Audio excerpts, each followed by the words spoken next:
The obsidian pits smelled like rust and bad decisions. The cantina sat deep inside an asteroid, carved out by miners who had died centuries ago. Now it belonged to mercenaries, killers, and anyone else who made their living with violence. Cranthor sat at his usual table in the corner. He was a Vrex, which meant he had 4 arms and skin like gray stone. His species were born hunters. They had conquered 12 systems before humans even learned to make fire. Cranthor himself had fought in over 300 battles. He had destroyed planets. He had killed kings. He feared nothing in the galaxy. Tonight, he was drinking alone and watching the crowd. The cantina was full. Talon warriors stood near the bar, their 9-foot frames making everyone else look like children. A group of Kresh mercenaries played cards in the corner, their red scales gleaming under the lights. The Kresh were the most dangerous soldiers in the known universe. They were bred for war.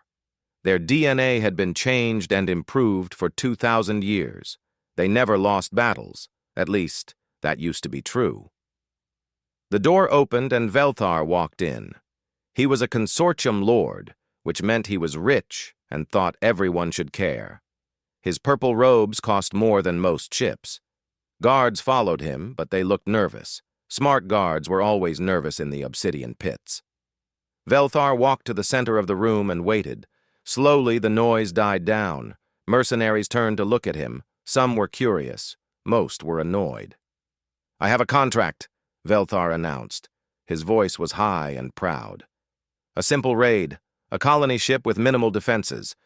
The payment is 5 million credits." Someone whistled. 5 million was enough to buy a small fleet. It was enough to retire on a paradise world. It was the kind of money that made people stupid. "The target?" someone called out. Velthar smiled. "A human transport ship, 15,000 colonists, 2 escort frigates. The ship is called the Tejin." The cantina went silent. Cranthor stood up. His chair scraped against the stone floor. Every eye in the room turned to him. He looked at Velthar for a long moment. Then he walked out. He did not say a word. The Talon warriors looked at each other. Then they followed Cranthor out the door. The Kresh mercenaries put down their cards and left. Within 2 minutes, half the cantina was empty. Within 5 minutes, only a dozen people remained. Velthar's face turned dark purple with rage. "What is this? I'm offering 5 million credits!" An old Vrex named Gorath sat at the bar. He had not moved. He took a drink from his glass and watched Velthar with 3 tired eyes.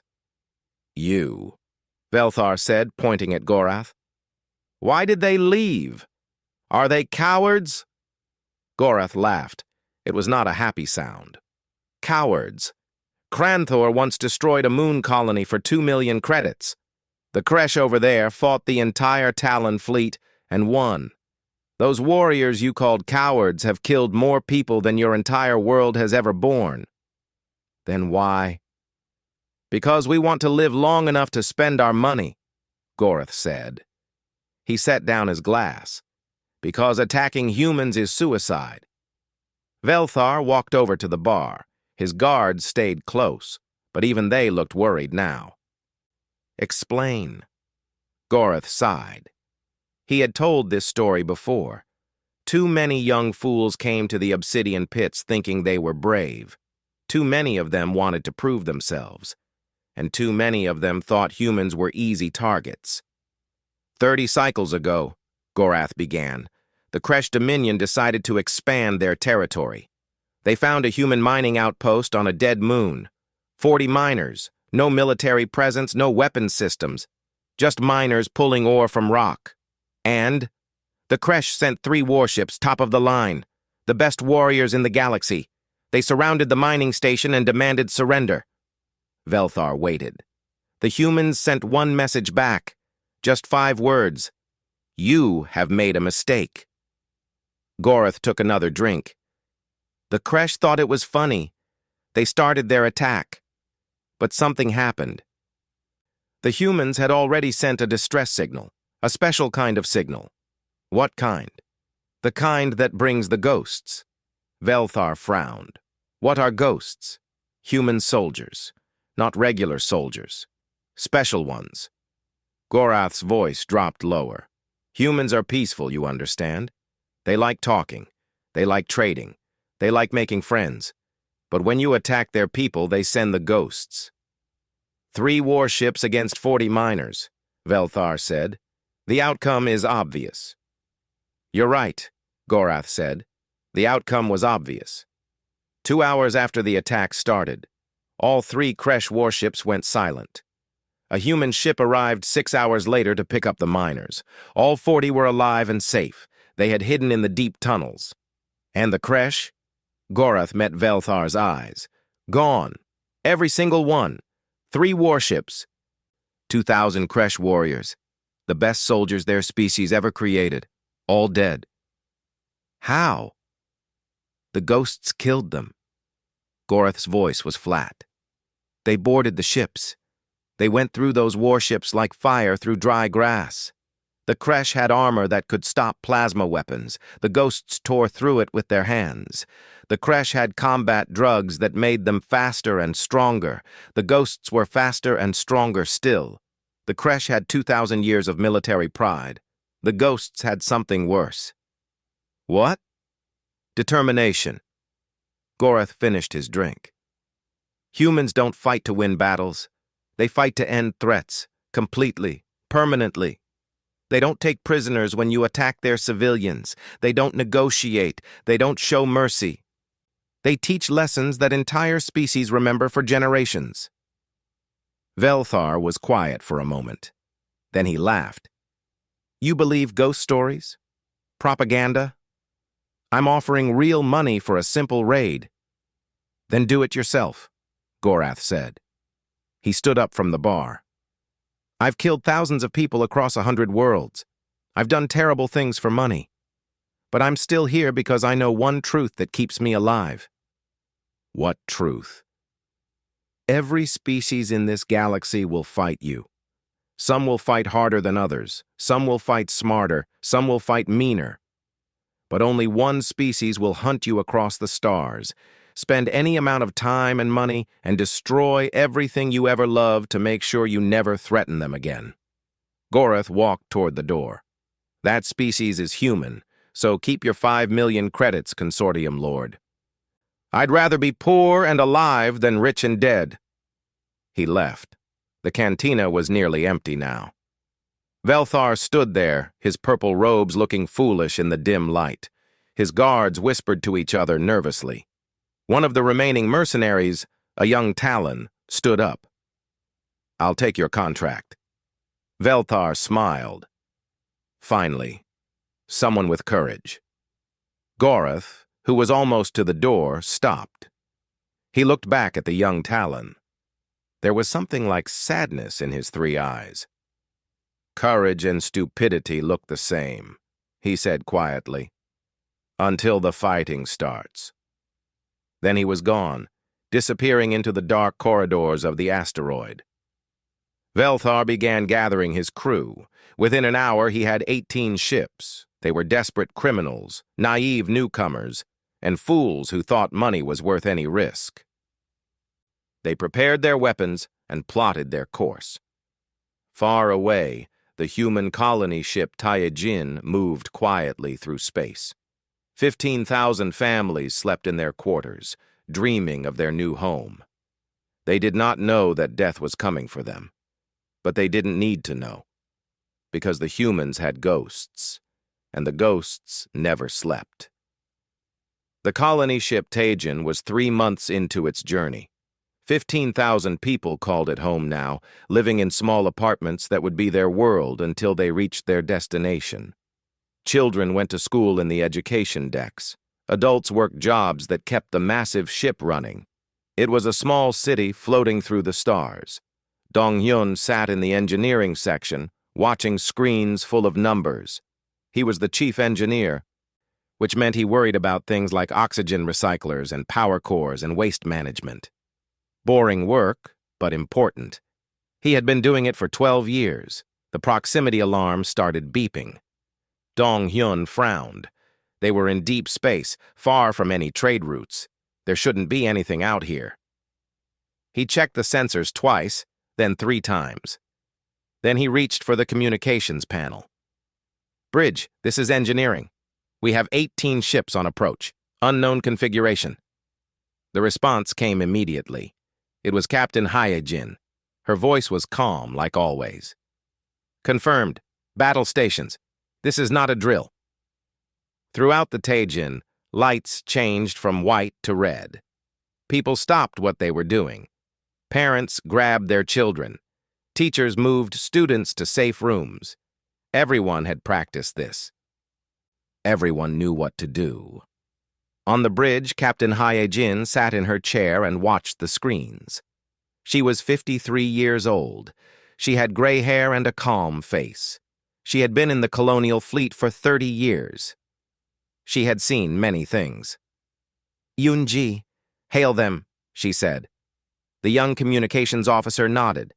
Her hands moved quickly across the controls. "Channel open, Captain." "Unknown vessels. This is the colony ship Taijin. You are on an intercept course. Please identify yourselves." The response came fast. A purple face appeared on the screen. Velthar smiled like he had already won. "Taijin, you will shut down your engines and prepare to be boarded. Surrender now and some of you might live." Hyejin looked at him for a long moment. Her face did not change. "You are making a mistake. I have 18 warships. You have 2 escort frigates and a cargo hauler full of civilians. The only mistake would be resisting." "I am required to give you this warning," Hyejin said. Her voice was still calm, but something in her eyes had changed. "You are attacking human civilians. Under Terran Defense Protocol, this triggers an automatic response. Stand down now. This is your only chance." Velthar laughed. "Terran Defense Protocol? I know about your laws. You can't use military force unless attacked first. Those 2 frigates can't stop my fleet." "The frigates aren't the response," Hyejin said quietly. "Yunji, send code midnight to Fleet Command, then broadcast the standard warning on all frequencies." Yunji's hands were shaking.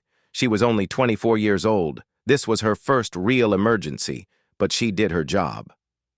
Her fingers flew across the controls. "Code midnight sent, Captain. Broadcasting warning now." Every ship in Velthar's fleet received the same message. It was text only, simple words that appeared on every screen. "You are attacking human civilians. This is your final warning. Stand down immediately. We do not bluff. We do not negotiate. We do not forgive. The choice is yours." Velthar read the message and laughed again. "Fire on the escort frigates. Let's show these humans what real power looks like." His fleet opened fire. Energy weapons lit up the darkness of space. Missiles streaked toward the 2 small human frigates. And then something strange happened. The frigates didn't fire back. They didn't raise shields. They didn't move at all. They just sat there, taking hit after hit. "Evasive maneuvers!"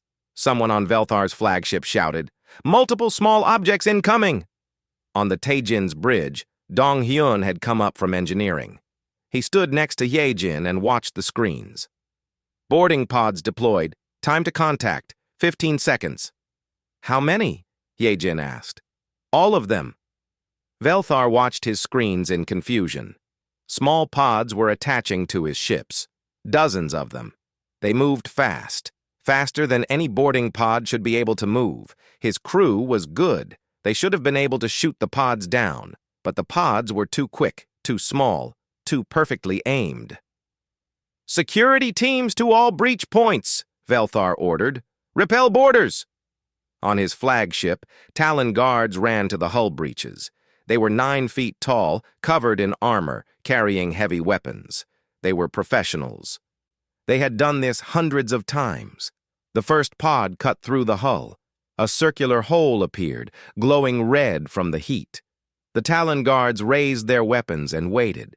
A figure stepped through the hole. It was human-shaped, but wrong somehow. It wore black armor that seemed to drink the light. Its helmet had no face, just a smooth black surface that reflected nothing. It carried no visible weapons. "Surrender or—" the lead Talon guard started to say. The figure moved. It was too fast. One moment it was at the breach point. The next moment it was in the middle of the guards. Its hand punched through the lead guard's armor like the metal was paper. The guard fell. The other guards fired.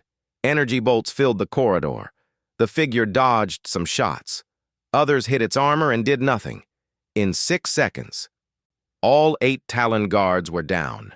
The figure stood there for a moment. Then it turned and walked deeper into the ship. More figures were coming through the breach behind it. This same scene repeated on every ship in Velthar's fleet. Black-armored figures appeared. Security teams tried to stop them. Security teams died. The figures moved through the ships like ghosts, unstoppable and silent. On the Taijin, a security officer named Sang-Ho watched the video feeds they were receiving from the attacking ships. His face was pale. "Captain, what are those things?" Hyejin didn't look away from the screens. "Ghosts, our special forces. But they're tearing through armored bulkheads with their hands." "Modified combat frames," Dong-hyun explained quietly. "Cybernetic enhancements, genetic improvements, neural upgrades. They're still human, mostly, but they're also weapons. The most dangerous weapons humanity ever created." "How did they get here so fast?" Sang-Ho asked. "The nearest military base is weeks away."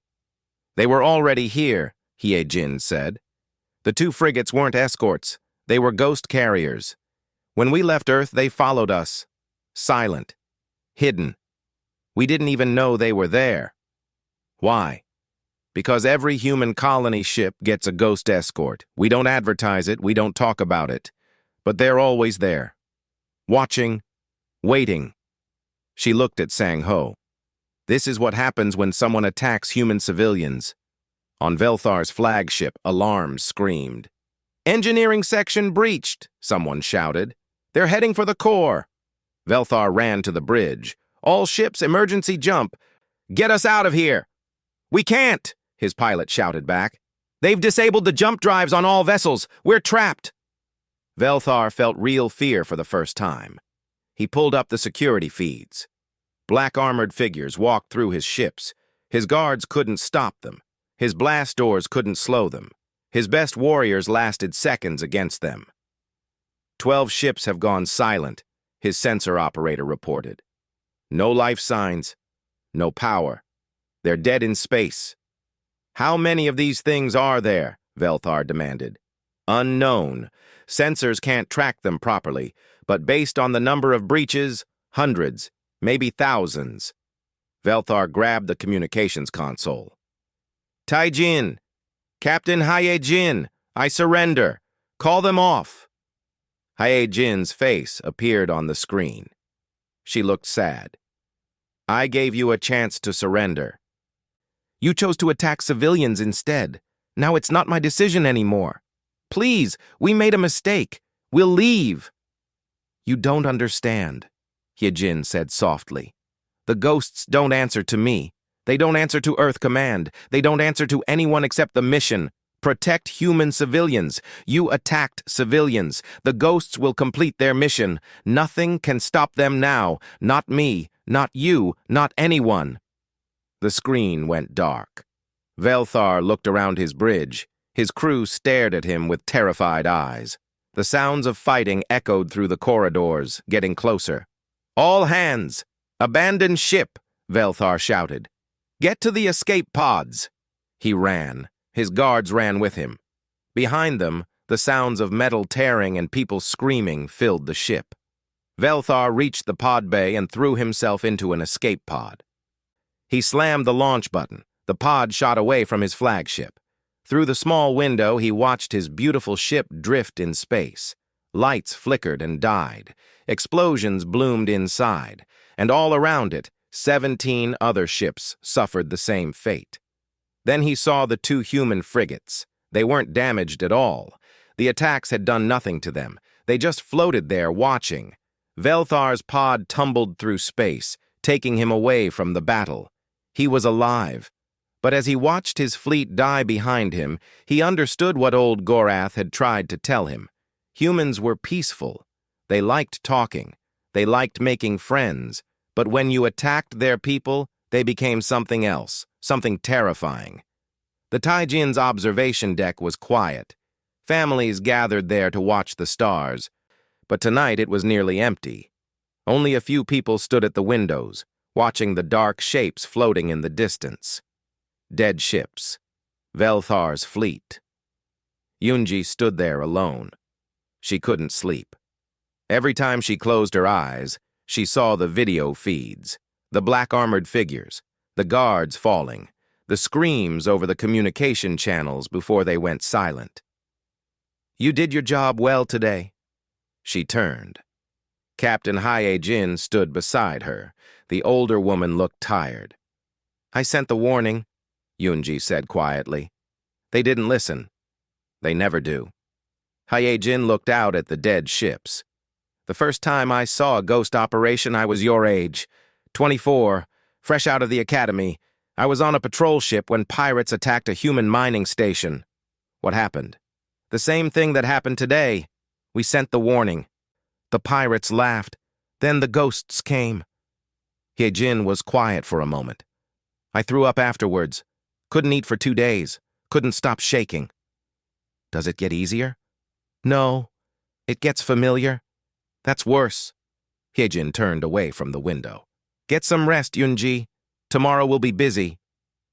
But sleep wouldn't come for Yunji. She kept thinking about the warning she had sent. Those simple words. "We do not bluff. We do not negotiate. We do not forgive." She had meant them as a mercy, a chance to leave. But Velthar had thought they were empty threats. He had been wrong. Deep in the Taijin's restricted section, Dong Hyun walked through corridors that most of the crew never saw. He had clearance for this area. Chief engineers needed to know about all the ship's systems, even the secret ones. He reached a sealed door and pressed his hand to the scanner. The door opened. Inside was a small command center. Screens covered every wall, showing data streams and tactical information. A figure stood in the center of the room. It wore the black armor, but the helmet was off. The man underneath was younger than Dong Hyun expected, maybe 30 years old. His eyes were strange, though. They had a silver tint to them, cybernetic implants. "Wu Jin," Dong Hyun said, "I wanted to thank you. You saved 15,000 lives today." The ghost operative turned. His face was blank, showing no emotion. "We did our job. That's all. Still, thank you." Wu Jin nodded slightly. He looked back at the screens. "The threat is contained. All hostile vessels are secure. We recovered 43 survivors from escape pods. They're in holding. What happens to them? Trial. Earth Command will handle it." Wu Jin's voice was flat, almost mechanical. "The ones who just followed orders might get prison time. The ones who made the decision to attack civilians—" He didn't finish. Dong Hyun knew what happened to people who attacked human civilians. The trials were fair but harsh. The galaxy needed to understand that attacking humans came with real consequences. "How many of you are there?" Dong Hyun asked. "Ghosts, I mean." "Classified." "Right. Sorry." Dong Hyun looked at the young man. "Can I ask you something personal?" Wu Jin waited. "Do you ever regret it? Becoming a ghost?" For the first time, something flickered in Wu Jin's silver eyes. "Every day. But someone has to do it. Someone has to make sure that families like the ones on this ship can travel safely. Someone has to be the thing that scares the monsters." "You're still human, though, right?" Wu Jin was quiet for a long time. "Mostly. We have cybernetic enhancements, genetic modifications, neural implants. Our bones are reinforced with metal alloys. Our muscles are grown in labs. Our reflexes are computer-assisted. We're stronger than any baseline human, faster, tougher. We can survive in vacuum for short periods. We can see in the dark. We can process information like computers. But you're still human. Are we? Wu Jin looked at his hands. We can't go back to normal life. Our bodies need special maintenance, special food, special medical care. We can't have families. The modifications make that impossible. We can't retire. Once you become a ghost, you're a ghost until you die. He looked at Dong-hyun. So are we human? Or are we weapons that look like humans? Dong-hyun didn't have an answer. Far away on a different ship, Velthar sat in a holding cell. The walls were white and clean. There was a bed, a toilet, and nothing else. Human guards stood outside, but they didn't talk to him. They didn't even look at him. The door opened. A human walked in. She was older, maybe 60, with short gray hair. She wore a simple uniform with no decorations. "My name is Mirei," she said. "I command the ghost forces in this sector." Velthar looked up. "Are you going to kill me?" "That depends on a lot of things." Mirei sat down on the only chair in the cell. "Tell me something. Why did you attack the Taijin?" "Money. The contract paid well." "You're a consortium lord. You're already rich. You didn't need the money." Velthar was quiet. "You wanted to prove something," Mirei said. "You wanted to show that humans weren't special, that the stories about us were just propaganda, that we were weak." "Everyone talks about humans like you're gods," Velthar said bitterly. "Like you're untouchable. I wanted to prove you were just another species." Mirei nodded slowly. "I understand. It bothers you that people fear us." "Yes. Good. It should bother you. It bothers us too." Mirei leaned forward. "Do you know why we created the ghosts?" "To conquer the galaxy." "No, to survive it." Mirei's voice was sad. 200 years ago, humans joined the galactic community. We were excited. We wanted friends. We wanted to learn. We wanted to trade and share knowledge. Do you know what happened?" Velthar didn't answer. "We were attacked, constantly. Pirates raided our ships. Slavers took our people. Some species thought we looked funny, so they killed us for entertainment. Others thought we were weak, so they tried to conquer us. In the first 20 years, we lost over 3 million people to violence." Mirei stood up and walked to the wall. "We tried diplomacy. We tried trade. We tried making friends. Nothing worked. The galaxy saw kindness as weakness. So we adapted. We created the ghosts, and we made a simple rule: attack our civilians, and we will end you." "You're monsters," Velthar said. "Yes, we are. We had to become monsters to protect our people. That's the price of peace." Mirei looked at him. "Every species in this galaxy has a choice. Trade with us, talk with us, be our friends. We will help you. We will share with you. We will be the best neighbors you ever had. Or attack us and face the monsters we became." "I didn't know." "You were warned. Captain Hyojin gave you a chance to leave. You chose to attack anyway." Mirei walked to the door. "You'll stand trial. If you're lucky, you'll spend the rest of your life in prison. If you're not lucky..." She paused. "The families of the crew members who died in your initial attack get to decide your fate. Human law allows that." The door closed. Velthar was alone again. Back on the Taijin, life slowly returned to normal. Children went back to school. Adults went back to work. The red lights changed back to white, but everyone knew what had happened. Everyone had heard the stories by now. In the mess hall, people gathered in small groups and talked quietly. Some were scared, some were grateful, some were both. A young boy asked his father, "Dad, are the ghosts good guys or bad guys?" The father thought about this for a long time. "There are guys," he finally said. "That's what matters." In the restricted section, Wu Jin and his team prepared to leave. Their job was done. The Taijin was safe. The threat was eliminated. Time to go back to the frigate and wait for the next alert. Wu Jin put his helmet back on. The silver eyes disappeared behind the black visor. He became the ghost again, faceless and emotionless. A weapon, not a person. But before he left, he looked at one of the screens. It showed the observation deck. Families stood there, watching the stars, safe and happy. "Sir?" one of his team members asked. "Are you okay?" "Yeah," Wu Jin said quietly. "Just remembering why we do this." They left through the airlock, using small thrusters to fly back to their frigate. The Taijin continued on its journey. 15,000 people slept peacefully, dreaming of their new home. They didn't know about the black-armored figures watching over them from the darkness. They didn't need to know. The ghosts were always there, silent and invisible, keeping the monsters away. That was enough. The message spread across the galaxy in 3 days. A consortium lord named Velthar had attacked a human colony ship. His entire fleet was destroyed. He was in custody. But the story didn't end there. The ghosts were still working.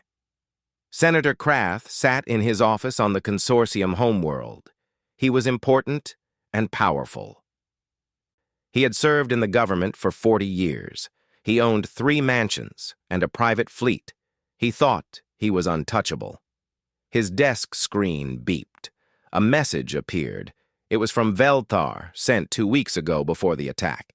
It was a payment confirmation, 5 million credits transferred from Krath's private account to Velthar's. Krath's blood went cold. He tried to delete the message. His computer wouldn't let him. The file was locked, protected. Someone had already made copies. His office door opened. A human walked in. Not a ghost in armor, just a man in a simple gray suit. He looked normal, friendly even. "Senator Krath," the man said. "My name is Jae-won. I'm with Human Intelligence Services. We need to talk." "I have diplomatic immunity," Krath said quickly. "You can't arrest me. I'm not here to arrest you." Jae-won sat down without being invited. "I'm here to explain what happens next. I want my lawyer. You can call your lawyer after we talk. This won't take long." Jae-won pulled out a data pad. 2 weeks ago, you transferred 5 million credits to Velthar. The same day, he hired mercenaries to attack the colony ship Taijin. That's not a coincidence.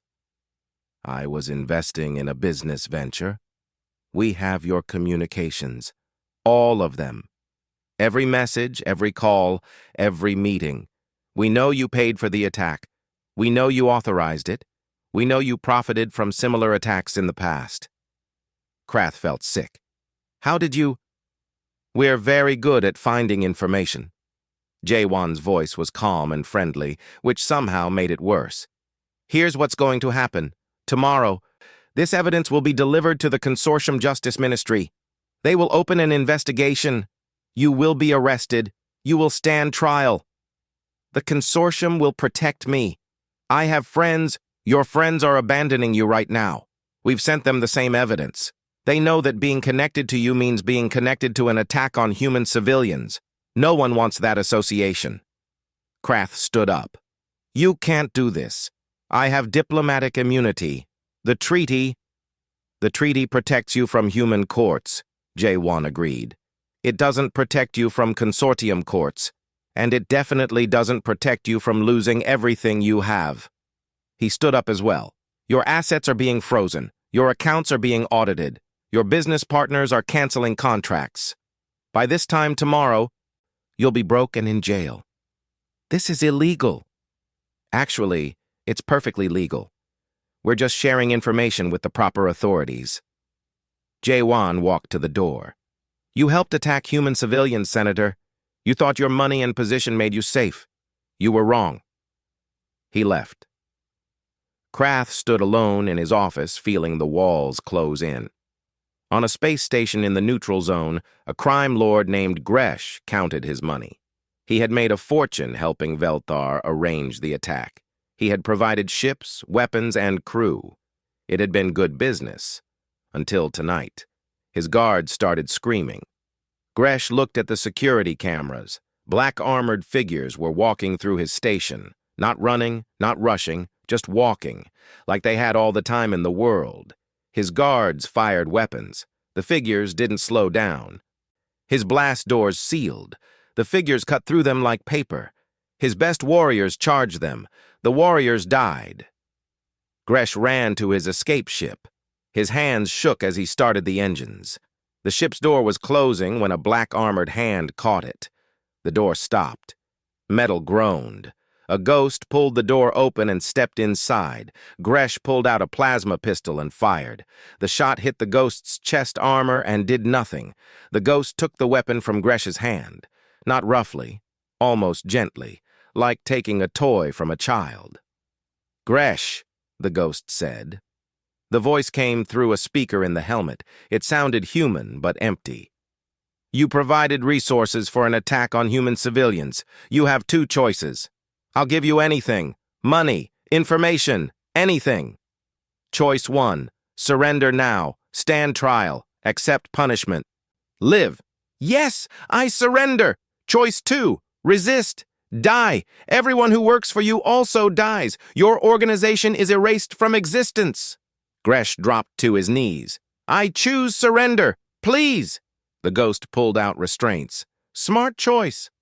This scene repeated across the galaxy. Every person who had helped Velthar, who had provided support, who had known about the attack and said nothing, they all received visits. Some surrendered, some fought. The ones who fought didn't survive. Wu Jin led one of the ghost teams. They were on a desert planet, tracking down a mercenary who had been part of Velthar's fleet. The mercenary had escaped in a pod and thought he was safe. He wasn't. Wu Jin found him in a small cantina on the edge of a mining town. The mercenary was a Talon, bigger and stronger than any human should be. He was drinking and telling stories about his narrow escape. Wu Jin walked into the cantina. He wasn't wearing his armor, just normal clothes. He looked like a regular human, small, harmless. The Talon saw him and laughed. "Human! You're a long way from home!" Wu Jin walked up to the bar. "I'm looking for someone. He was part of a fleet that attacked the Taejin." The cantina went silent. Everyone looked at the Talon. The bartender backed away.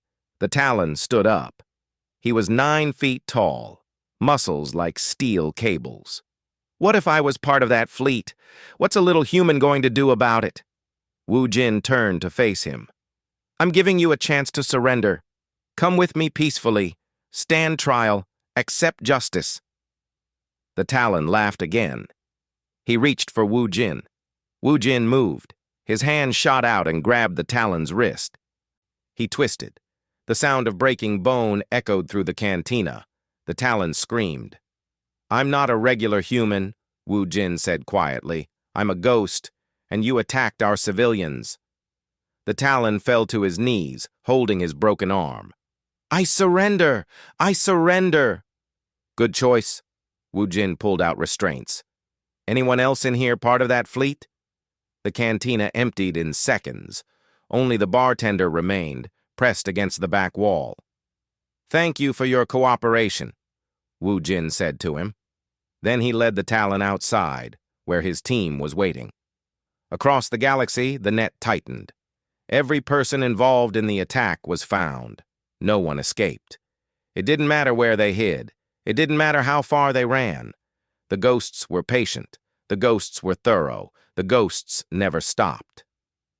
On Earth, in a quiet office building, Mireille received reports from all the teams. She read through them carefully. 43 survivors from the battle, all in custody.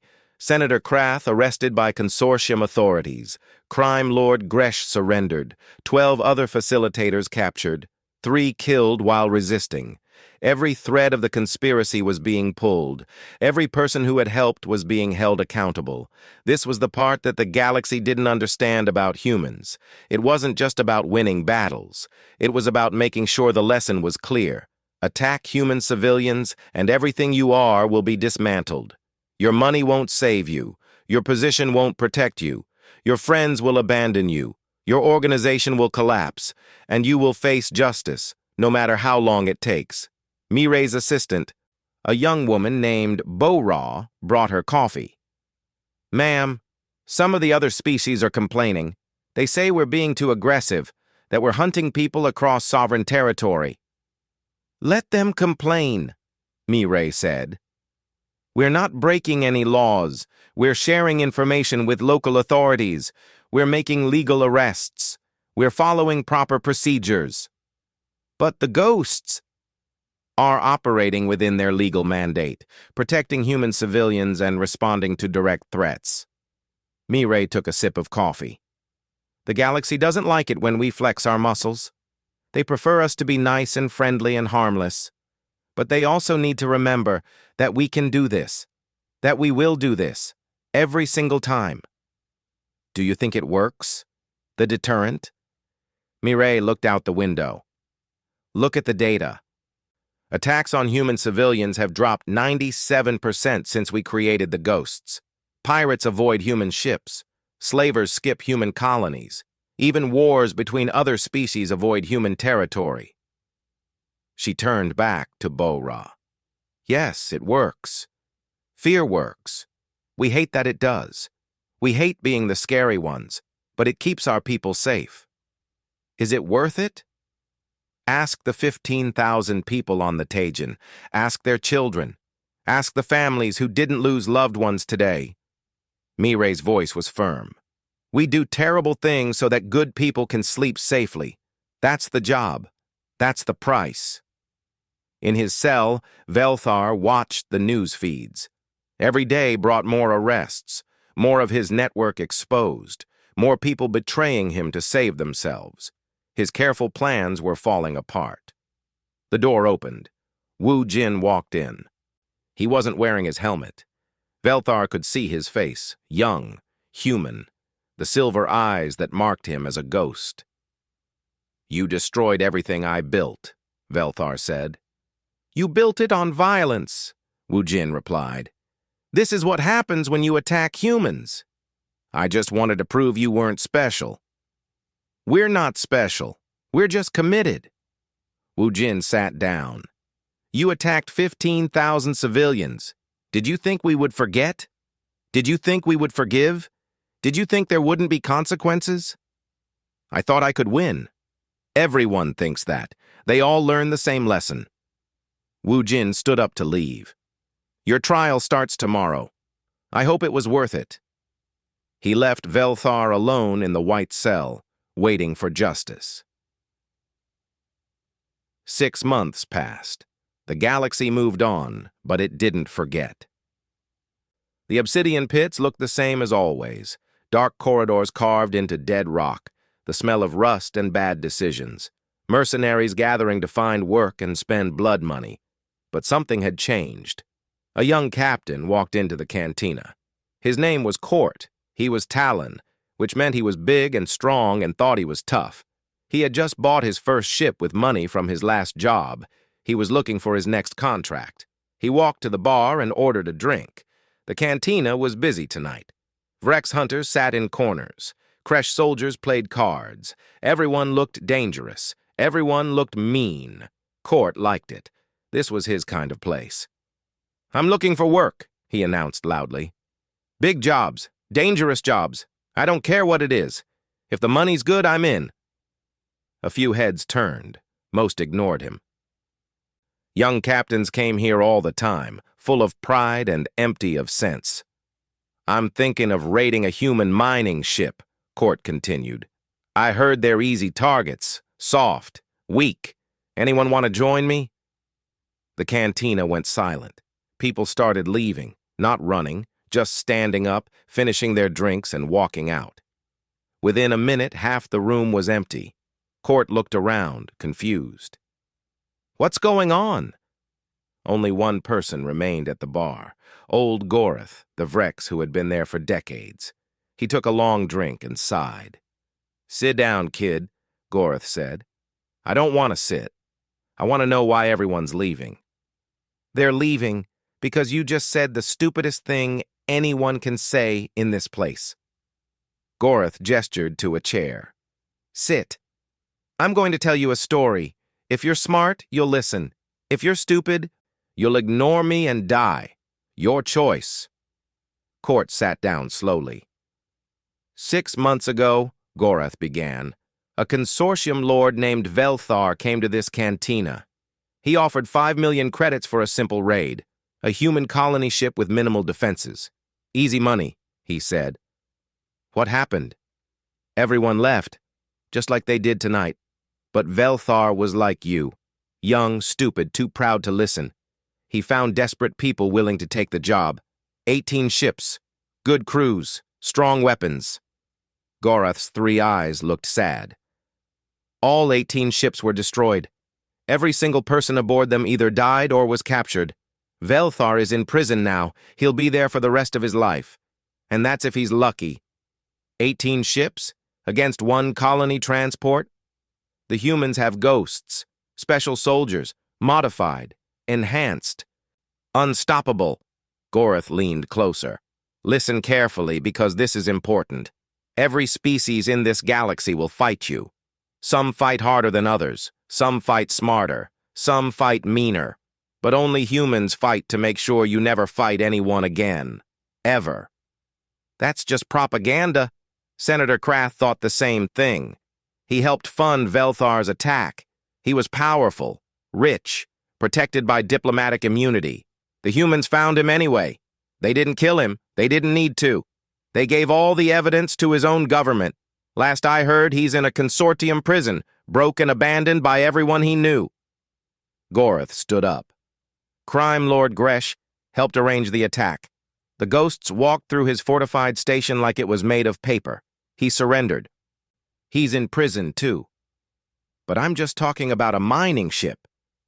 There's no such thing as just when it comes to humans. Raid a mining ship with 40 people, and the response is the same as if you attacked a colony with 40,000. Attack 1 human, attack all humans. That's their rule. Court was quiet now. He was starting to understand. I've been doing this for 50 years, Gorath said. I've killed more people than you've met. I've destroyed cities. I've burned worlds. But I've never touched a human ship. You know why? Why? Because I like being alive. Gorath finished his drink. Every veteran in this room knows the same thing. Fight anyone else and you might win or lose. Fight humans, and even if you win the battle, you lose everything else. They'll hunt you. They'll find you. They'll take everything you have. And when they're done, you'll wish they'd just killed you in the first fight. Gorath walked to the door. He paused and looked back. Go ahead and raid your human mining ship, kid. Maybe you'll be the first one to succeed. Maybe you'll prove all the stories wrong. Or maybe, in 6 months, some old mercenary will be telling a new crop of fools about what happened to Captain Court. He left. Court sat alone in the empty cantina. The bartender wouldn't even look at him. Slowly, Court stood up and walked out. He had a lot to think about. On Earth, in a ceremony room that few people knew existed, Wu Jin stood with his ghost team. They wore dress uniforms, not armor. They looked almost normal, almost human. Mireille stood in front of them. The Taijin incident is officially closed. All suspects are in custody or deceased. All evidence has been processed. All justice has been served. She paused. Well done. The team didn't react. They were too professional for that. But Wu Jin felt something. Relief, maybe. Or just exhaustion. What's next? One of his team members asked. Rest, training, waiting. Mireille looked at them with something like sadness in her eyes. There will be another incident. There always is. Someone will forget the lesson. Someone will think humans are weak, and you'll have to teach them again. It's the job, Wu Jin said quietly. Yes, it's the job. Mireille walked closer. I know what you sacrifice. I know what you give up to do this. I know that you're not really human anymore. Not completely. But you're doing it so that other humans can stay human. So that families on colony ships can sleep safely. so that children can grow up without fear." She saluted them. "You are ghosts. You are weapons. You are nightmares. But you're also heroes. Don't forget that." The team saluted back. Then they filed out, returning to their training facilities, their medical bays, their lonely lives as the things that protected humanity from the darkness. Far away, on the colony ship Taejin, life had returned to normal.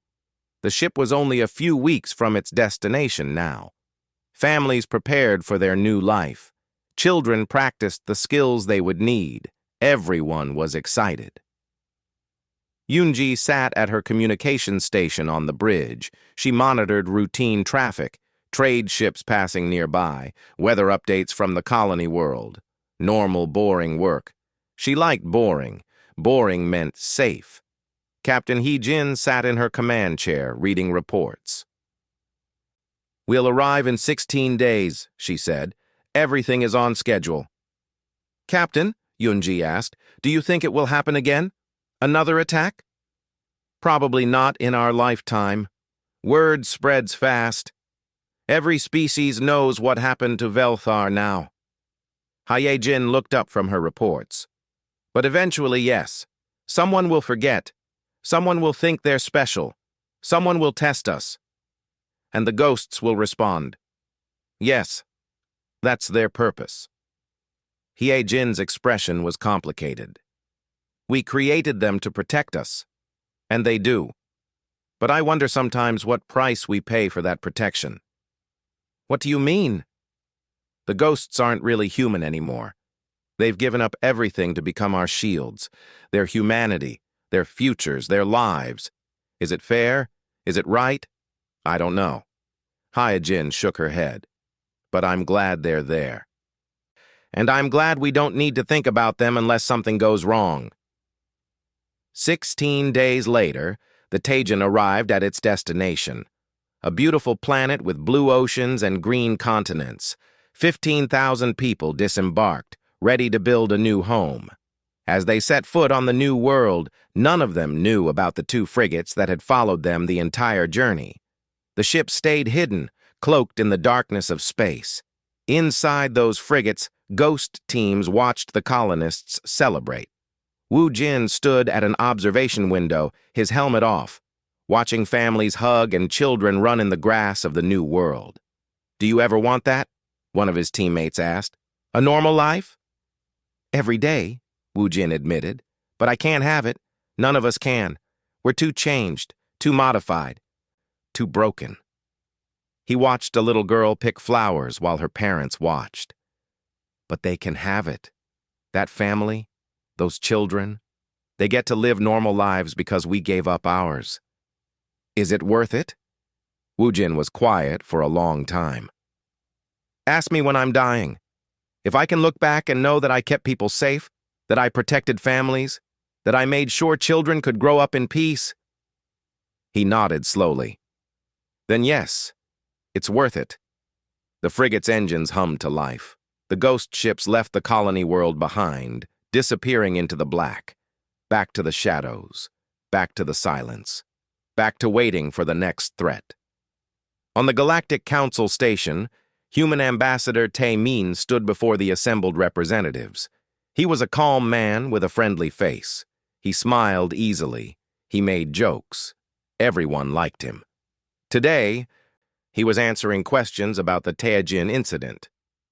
"Ambassador," a consortium representative said coldly, "your ghost forces operated across multiple sovereign territories without permission. This cannot continue." Taemin's smile never wavered. "I apologize for any inconvenience.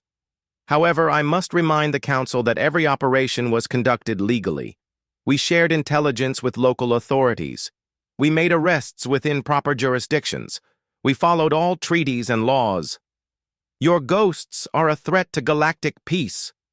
Our ghosts are a response to galactic violence."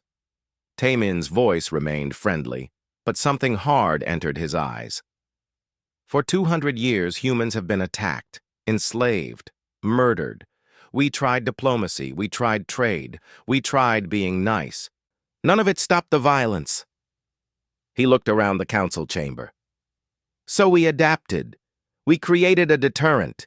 Attack our civilians and face absolute consequences. It's simple, it's fair, and it works. You can't threaten the entire galaxy. We're not threatening anyone. Taemin spread his hands. Trade with us. Talk with us. Be our friends. We will be the best allies you ever had. We will share technology. We will help with disasters. We will be kind and generous and peaceful. His smile disappeared.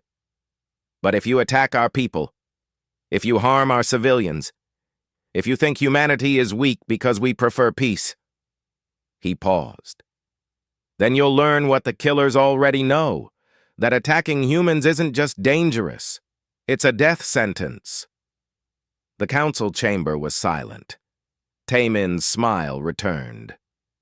Now, shall we discuss the new trade agreements? I think you'll find our offers very generous.